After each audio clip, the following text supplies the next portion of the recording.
Peter Dutton went on to blame Labor for some of the things they've said, presumably a reference to whether there should be any sort of time limit on how long asylum seekers are kept at Nauru and Manus Island, something some Labor MPs at least have suggested. Blaming Labor, though, for this boat arrival, but there's no doubt this is a failure of surveillance, as the Minister himself put it, in terms of this boat making it all the way down to the Australian mainland. And we still have a number on the run in the Daintree rainforest there. Well, let's get to our panel this afternoon, our panel of political strategists, Grahame Morris and Bruce Hawker. Very good afternoon to both of you. Thanks for joining us. So much to talk about after such a week in Australian politics. But perhaps, Grahame, we should get your thoughts on how Morrison has begun. The Cabinet, of course, has been his first big decision, who to put where. How do you think he went with that yesterday? I thought he got the balance right. It's always hard. You've got the Nats, a number of people from various states, the centre versus centre-right, male, female, all of that talent. Look, I think most people around the country who analyse these sort of things thought he got it right. It was disappointing that Julie, has chosen to sit on the back bench. That leaves an obvious hole that everyone knows, and that's a bit of a shame. But what he's done is good. You had to swear in Peter Dutton today. I think he got the balance of the Dutton people right, and some of them, got promotions. And some got dropped out too, Michael Tsukar and so on. But there's always casualties. Some people are always going to fall out the bottom, such as the case of a reshuffle. But I did think he got it right, and the drought stuff is interesting, and. David, people say, well, is it harder to govern now? Yes, it is. Why? Because of the media. But I reckon that a Prime Minister somewhere in the world, it might as well be Scott, might as well just try to beat social media. You've got to live with it so he can tweet with his family and tweet out in the bush and whatnot. But imagine what would happen if, say, he did drought tomorrow, he swore in the ministry, drought today, swore in the ministry tomorrow, did something about regional affairs the next day, then something else about water, but focus for a week on, say, regional issues. Malcolm Turnbull did a whole bunch of things, but it was bang, bang, bang, bang, bang, and then in the end people said, what do you do? Well, I don't know. So I think with an issue for a little this while focus and build around an issue, then move on or leave it to a minister, is sort of worth a try. Well, Bruce, let me get your thoughts on how he's begun as Prime Minister. I know the news poll today, I'll get your thoughts on that as well. It was a shocker for the... it's the one poll that doesn't count. It's the one today. You're right. Bruce, what do you think and how Morrison's begun? Look, I thought the poll was bad, but it could have actually been worse. In fact, it was worse for Abbott the day before he left the job than it was for Turnbull the day after he came in. There was a bounce with Turnbull and there was a drop when Abbott took over. So, look, I think Morrison has probably done OK, but he still hasn't been able to corral Tony Abbott. And really, at the end of the day, if you haven't sorted out the Abbott problem, you haven't sorted out the internal divisions inside the party. Abbott's making it quite clear. That important. He is that important, Tony Abbott. I think he is. I think he's critically important. I think he's the most divisive figure in Australian politics in my lifetime. And if he continues to play a destabilising game, then it's going to be hard for Morrison to really gain any traction in the medium to longer term. He's got time between now and the next election. He's got 9 months or thereabouts, so plenty of time to get things reorganised, change policies and get his team together. But let's just talk about that, because, clearly there's a lot of focus on Tony Abbott. Grahame, and we know without doubt he wanted a ministry. Scott Morrison's decided not to give him one. What's this envoy business all about? Well, it depends. I actually didn't think it was a bad idea. Let's say, for example, and Tony is passionate about this, we know that, but let's say Tony and a number of people decided to work on the Constitution. Now, I can't think of We've already got a parliamentary committee doing that. They've been working on it for... Yeah, I know. They've been working on this for 20 years and it's still not there. What if Tony Abbott, with his passion and a few goodwill people, decided to have a go at this and just focus on it. You know, we've had lots of parliamentary committees, we've had all sorts of advisory people, most of it's gone in the bin. But if you had a man like Tony, he would push it, and I think something would happen. The other interesting thing, you were talking about polls, you know, we all wonder what is rock bottom.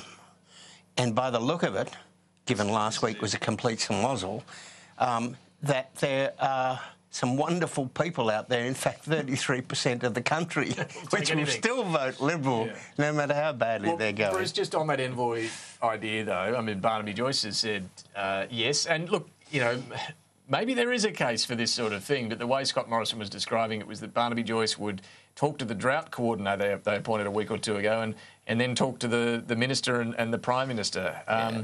Do we need an envoy to do that? You know, there's...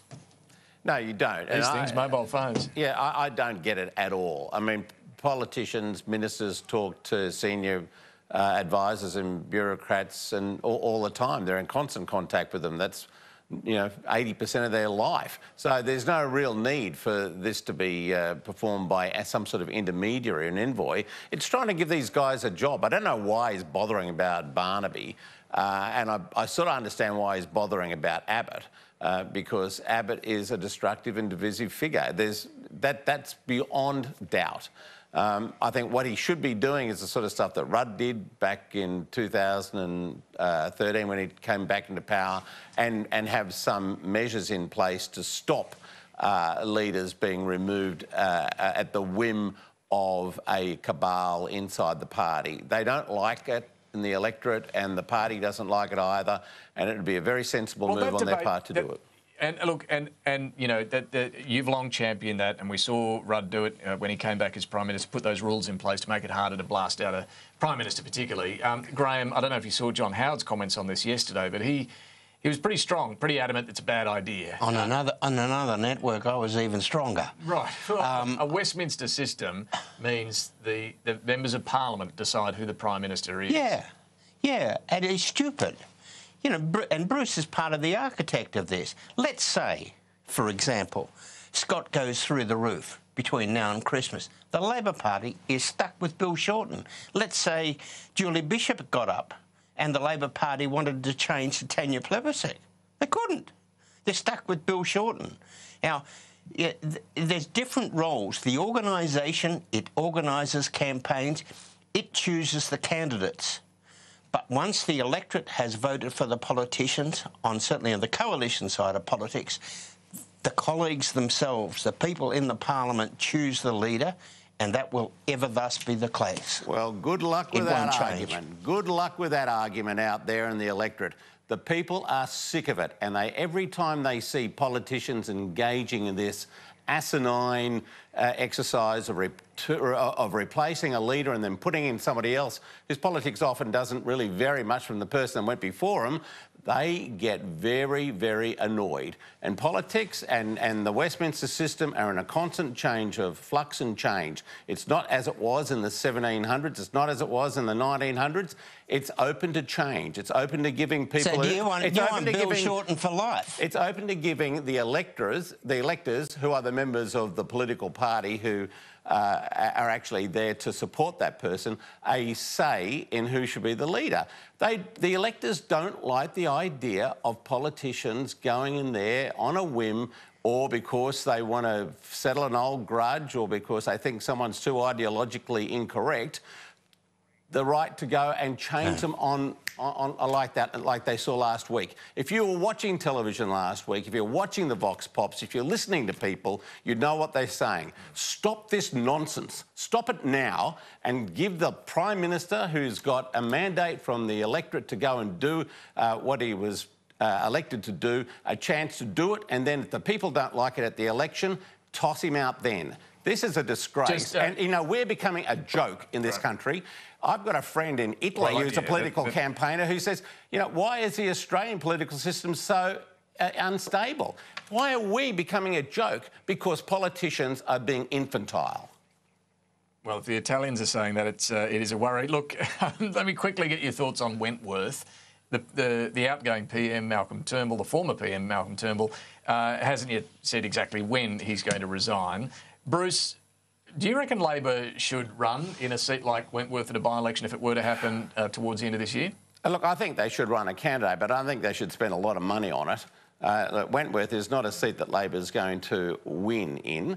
But then there are good Labor people out there that want a Labor candidate who they can vote for, just as there are Liberal people in strong Labor electorates who want a Liberal candidate they can vote for. You know, I didn't think the Libs did the right thing by not running candidates in Perth in that round of by-elections, even if they weren't going to win. And I say the same thing about it now. I think Labor should run a candidate. I don't think they should spend a mozza on it, but they should spend some money in running a candidate and hope that they can get a decent independent up who they can direct preferences to and make life a little bit uncomfortable for Scott Morrison. And Grahame, any early thoughts on who would be a good candidate there for the Liberals? Look, there's 4 or 5 there, but don't ask me to sort out pre-selections, mate. That's too hard. But I think Malcolm is one of the few people in the country that does actually have a reasonable personal following. And this is a seat that's got everything. Extreme wealth, a Jewish section, a gay section, and a whole bunch of apartments there full of young people renting. So, you know, you take Malcolm out of the equation and it gets a bit tight. We better go to a break, no doubt. We'll talk more about Wentworth in the weeks ahead as we see what is going to happen there. Appreciate your time, Grahame Morris, Bruce Hawker. Catch up next week. See you, mate. All right, quick break and back with the last word.